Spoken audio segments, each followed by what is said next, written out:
Bonjour Magdeleine Girardot, est-ce Bonjour. que vous pouvez vous représenter avec votre nom et votre fonction s'il vous plaît? D'accord. Donc je m'appelle Magdeleine Girardot, j'ai 30 ans. Et ma fonction, j'en ai plusieurs. On va dire, je suis spécialisée dans les relations internationales, humanitaires et développement. Et en ce moment, après avoir géré des projets à l'étranger, notamment au Moyen-Orient, je suis consultante en relations internationales, donc essayer de comprendre les relations entre pays du Nord et pays du Sud, et également comédienne. Quel est l'intérêt pour vous d'être présente aujourd'hui sur cette Assemblée générale des scouts et guides de France? Bon, c'est un petit retour aux sources parce que j'ai été farandole, guide, Jeannette, et ça a marqué mon enfance et mon adolescence. Et puis c'est une opportunité de rencontre en fait, parce que y a ici des tas de gens qui viennent de toute la France et s'engagent pour quelque chose que je trouve beau. Vous intervenez aujourd'hui sur une conférence qui est intitulée Femmes inspirantes. Est-ce que vous-même vous avez été inspirée par des personnes dans votre entourage ou des personnalités? Oui, bien sûr. Des personnalités très proches de moi, hein, de ma famille, des gens dont je trouvais qu'à leur échelle, ils s'engageaient pour des choses très belles.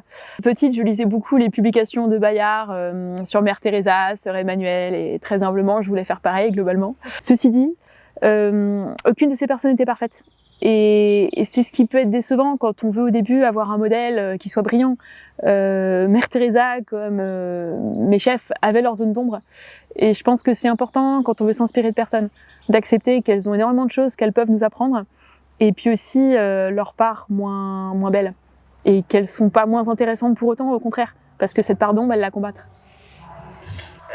Vous disiez tout à l'heure que vous étiez aussi comédienne.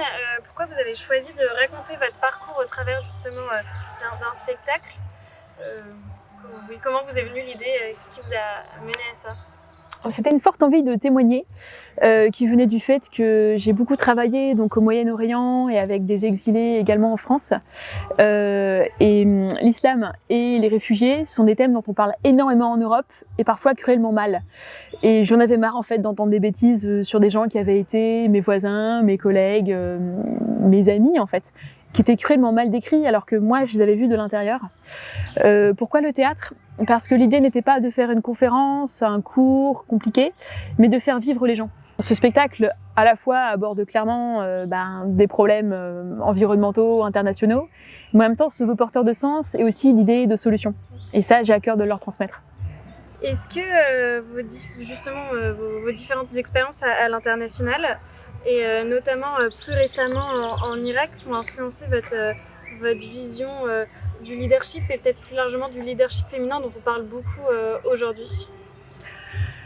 Alors, leadership, le peu que j'en ai vu, hein, parce que j'ai que 30 ans, c'était quand on est expatrié en fait dans ce genre de projet, très rapidement on se retrouve à encadrer des gens. Ce que ça m'a appris l'Irak, c'est qu'on était dans un contexte extrêmement dur, une actualité très instable et tout était compliqué, l'administratif, on n'avait pas d'électricité, il faisait trop chaud, trop froid, il y avait toujours des problèmes, donc il fallait déployer toutes les ressources possibles.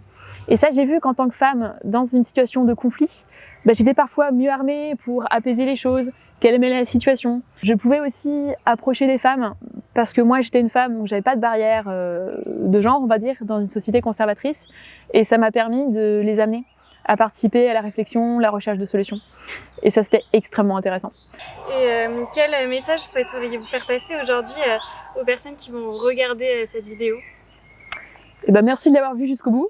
Et puis, allez-y, osez. Enfin, vraiment, il y a énormément d'expériences, y compris en tant que scout, où on se dit « mais ça, je ne saurais jamais faire ».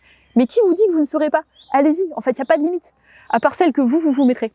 La solidarité, c'est pas un projet de 15 jours et puis on revient à la vie normale. C'est quelque chose de total, en fait, dans la façon dont on consomme, dont on mange, ce avec quoi on s'habille, les voyages qu'on fait, les propos qu'on tient, comment on vote. Tout ça, en fait, a de l'impact, parce que le dérèglement climatique, c'est mondial, les migrations, par essence, c'est mondial.